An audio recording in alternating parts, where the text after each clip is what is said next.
prenant conscience collectivement. Et je pense que le racisme nous touche toutes et tous, c'est-à-dire d'abord les personnes qui en sont les victimes, mais aussi ça touche toute la société. Est-ce que selon vous, il y a un racisme anti-blanc? Parce que c'est un peu le sujet là que vient de poser Frédéric Tadei. Non, je pense que vraiment, on ne peut pas du tout parler de racisme anti-blanc, pas du tout. Et quand le rappeur... Ça n'existe pas, ça n'existe pas. Non, je pose une question saine. Vous pouvez dire qu'on ne peut pas... Ça n'existe pas.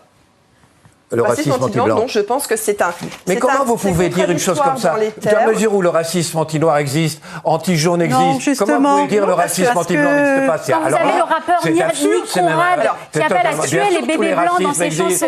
Comment vous pouvez dire ça? Heureusement que vous parlez des choses essentielles. Vous parlez tous en même temps. Oui, parce que... Alors, réponse, en quoi le racisme anti-blanc... Par exemple, quand on vous dit que parmi les hommes arabes et noirs, 80% subissent des contrôles aux faciès, des contrôles en permanence. Quand seulement 15%, et c'est pas de celles et ceux... Il ne s'agit pas de dire qu'il n'y a pas de racisme. C'est un racisme il existe un racisme, il faut le combattre. C'est un racisme structurel. Institutionnel, structurel, là par absolument. contre, oui, ces contrôles-là, je reprends y compris quelqu'un avec qui on a pu polémiquer par ailleurs, d'ailleurs avec Frédéric Tadei, c'est-à-dire Michel Vigiorca, qui n'est pas réputé non plus pour poser des catégories. Ce sont des catégories qui sont... Il y a un racisme d'État, c'est ça que vous voulez dire? Racisme institutionnel. Alors, on peut venir, si vous voulez, sur le terrain du racisme d'État, bien sûr. D'abord, ce racisme d'État n'a rien à voir avec l'idée qu'il y aurait un État raciste, comme ça a été le cas, par exemple, sous le régime nazi, sous l'apartheid, ou certains États du sud des États-Unis, très longtemps. Mais il peut y avoir une parole raciste portée par les plus hauts représentants de l'État. Charles de Gaulle, lisez les mémoires de Jacques Foccart, parlait régulièrement de nègres. Oui, mais vous n'êtes pas en public.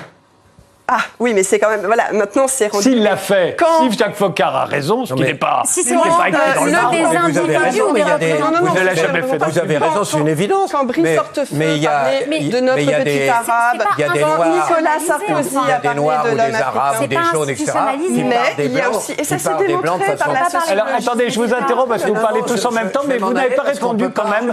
Vous n'avez pas répondu. Je vais m'en aller parce qu'on ne peut pas poser argument. C'est pas ma conception du débat démocratique. Ma conception du débat démocratique, vraiment, c'est argument. On peut répondre par un argument, un argument. C'est pas on est sur des rails et chacun faille sur des rails. Vous avez raison. Ma conception du débat démocratique. Sur le racisme anti-blanc. La première fois que c'est arrivé en France, puisqu'à l'époque j'enseignais à Sciences Po, donc j'avais travaillé sur cette question, c'était intéressant. C'était une organisation proche du Front National qui avait porté plainte justement pour racisme anti-blanc, qui a été déboutée. C'est la première fois que dans le monde français, si vous voulez, la société française, cette question s'est trouvée posée. Et en fait, elle se trouve posée sur la base qu'il y aurait des relations symétriques entre les individus et entre les groupes. Mais les relations sont justement dissymétriques. Et c'est du fait de la dissymétrie de ces relations, c'est-à-dire du fait que jamais, il n'y a pas eu, par exemple, en Afrique, de théorie de la race sur les Blancs. Mais il n'y a eu que... Aujourd'hui, un blanc ne peut pas être discriminé parce qu'il est blanc. C'est pas tout à fait... Vous avez tort. Excusez-moi. Donc je voudrais simplement dire que je posais, ça veut dire qu'il y ait... qu'on puisse dire... Ça signifie, s'il vous plaît, que ce n'est pas un racisme. Ça ne veut pas dire qu'il n'y ait pas... Non, ça n'est pas un racisme. Parce qu'il n'y a pas constitution d'une population en race. Vous pouvez dire qu'il y en a un plus grave que l'autre. Non. Il y en a un qui est plus développé que l'autre. Il y en a on est plus confronté que l'autre. Mais comment pouvez-vous dire pas du tout que dans un cas, c'est du racisme et dans l'autre, ce ne sera pas du racisme? Non, c'est comme lorsqu'on donne l'exemple de la Martinique où l'on dit, par exemple... Parce que la France, ça comprend aussi les départements d'outre-mer. Mais moi, j'ai été confronté à quelque chose qui est du racisme anti-blanc. Vous êtes très bien, Jean-François Kahn, je ne vous incrimine pas.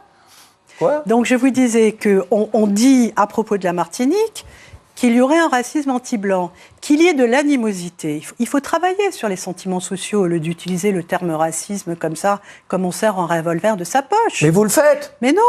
Mais c'est incroyable! Mais non, il n'y a pas d'études qui montrent. Il n'y a pas d'études qui montrent que les Blancs sont discriminés au travail. Bien sûr que il n'y a pas d'études scientifiques dans les écoles qui vous racontent que parce qu'ils sont blancs, ils sont discriminés. Ça arrive. Si je peux me permettre, vous ne parlez pas de la même chose. Visiblement, de ce côté-là, on estime qu'il y a une animosité, une violence, parfois même une véritable hostilité. Et ce que vous appelez du racisme. Mais comme il n'y a pas de discrimination, elles estiment qu'il n'y a pas de racisme. Je suis d'accord avec vous. Je suis le premier à reconnaître que quelquefois, il ne faut pas appeler raciste une hostilité, un mouvement d'humeur, etc. Mais évidemment, scientifiquement, il y a du racisme. Toutes les formes de racisme sont possibles. En Inde, par exemple, il y a un racisme anti-arabe, anti-musulman de la part des hindous, qui est un vrai racisme. Vraiment un racisme épouvantable. Et dans certains pays, vous pouvez avoir contre les jaunes, etc., un racisme de noirs ou de jaunes d'ailleurs. Mais pas besoin d'aller si loin. Absolument. De jaunes, dans certaines écoles en France, il y a des enfants qui sont traités de sale blanc, ça arrive. Évitez de parler des jaunes, s'il vous plaît. Il y a des enfants qui sont traités de sale blanc dans les écoles. Moi, j'ai entendu différents témoignages là-dessus. Ça arrive. C'est pas du racisme pour vous?